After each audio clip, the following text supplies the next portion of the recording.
So, Michael, first take here on the number, definitely didn't miss to the downside, and by some measurements, maybe a little bit warm? Yeah, well, it was what was surprising about the number is that, last month we were soft, but we were soft because of, sort of a bunch of things which could potentially be one-offs, but small things. This month, the surprise, a lot of it was from housing. So housing was a little stronger than we expected. Heck yeah. These new home sales been flying off the cart. And so even though we got some pressure from used cars and pharmaceuticals and things like that, we still managed to get a surprise to the upside. And the next 4 months are all real easy comparisons. So, we're not going to see core CPI at 2.2. It's going to be upticking from here. This is a really important point because our metric, of course, is a change. It's relative to the prior year, year over year. And your point is that last year, this was when we started going into that global kind of manufacturing slowdown. So is that the reason why our comps are going to get easier? Yeah, it was a little surprising last spring because we had one bad month in February's number, and then we got another bad one in March, then we got another bad one in April. It was starting to get a little concerning that we were decelerating. It wasn't immediately clear why that was all happening. But so some of that might have had, remember we were sort of looking too for tariff effects and stuff, and we just weren't getting them. So, some of this, you just ebb and flow and you go back and forth. 4 months in a row was a little surprising. Yeah. Michael, my big takeaway here is at 2.5%. A year ago, this time, we were at the annual change of about 1.6%. So the chart of CPI is basically going up and to the right, and the chart of the 10-year yield is going down to the right. What the heck is going on? Yeah, well, your guess is as good as mine. No, actually, it's pretty clear, right? So the Fed has said they don't care about inflation. The reason that rates incorporate, expected inflation is because we expect to be paid back for that inflation. And the Fed has said, well, we don't really care about that. We're going to keep rates low. We're going to keep pumping in liquidity.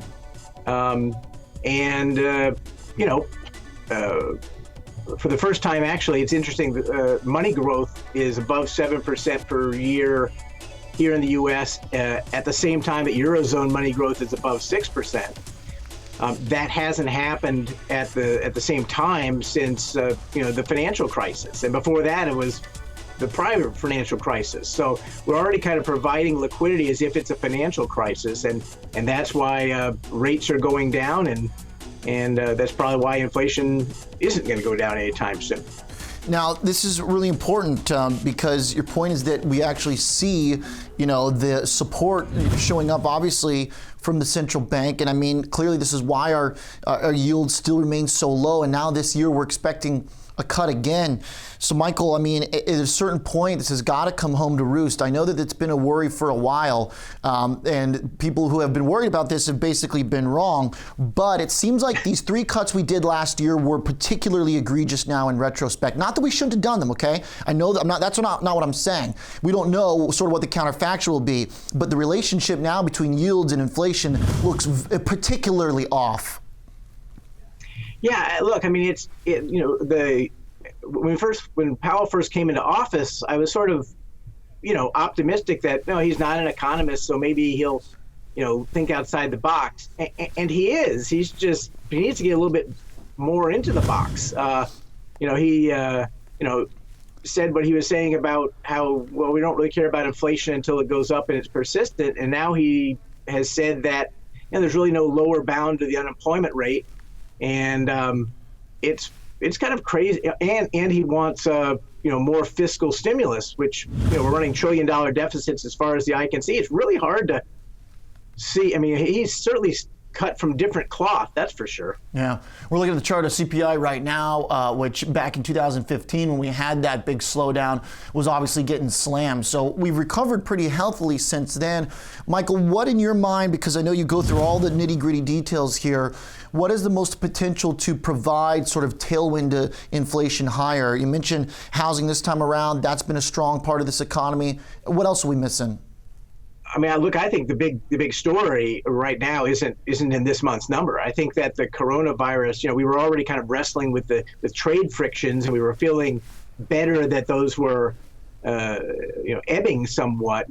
The coronavirus has sort of a similar impact. It disrupts supply chains, both in the short term, but also in the long term, as domestic manufacturers say, maybe I shouldn't be getting my master cylinders from China, because, we might not be able to get them for a while. And so, companies are looking again at producing first articles here in the U.S. and figuring out how to shorten supply chains. And that reverses that globalization that has, helped keep inflation low for a long time. Is there do we need to sort of dispel with this idea, Michael? Because I hear from portfolio managers a lot, and I'm curious what you hear when you talk with clients and investors. They say yields are going to stay low because the Fed's not going to hike because inflation's not going to run away. And I get that that's been the equation, but given what we see now, just from the chart of the inverse relationship now between yields and inflation, why are we assuming that we have to have inflation for yields to move, right? Because clearly we've been having inflation, yields been going in the opposite direction.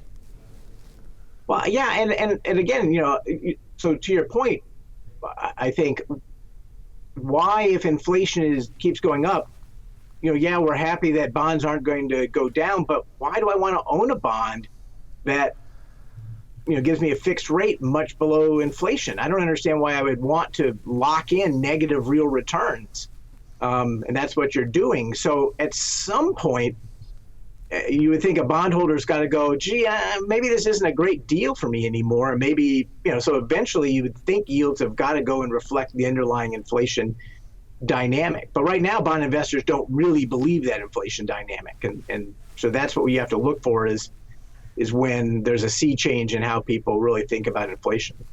Michael, on the flip side, you mentioned comps will get easier next year, but if we kind of take the other side of the coin, is there anything that stands out as being clearly deflationary? I mean, is there something here that is, could get in the way of even those easy comps?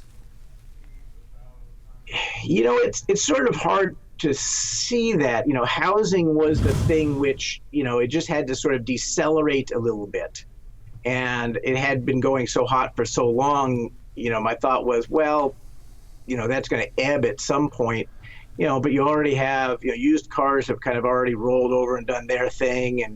And, you start looking at all these little components. What's sort of interesting actually about this month is that median inflation, month-on-month median inflation is going to be probably lower than month-on-month core. And what that means is that the long tails this month are to the upside instead of to the downside. And not to get too inside baseball, but that's what inflation looks like. Part of what disinflation looks like is stable prices, and then you get price cuts in some things.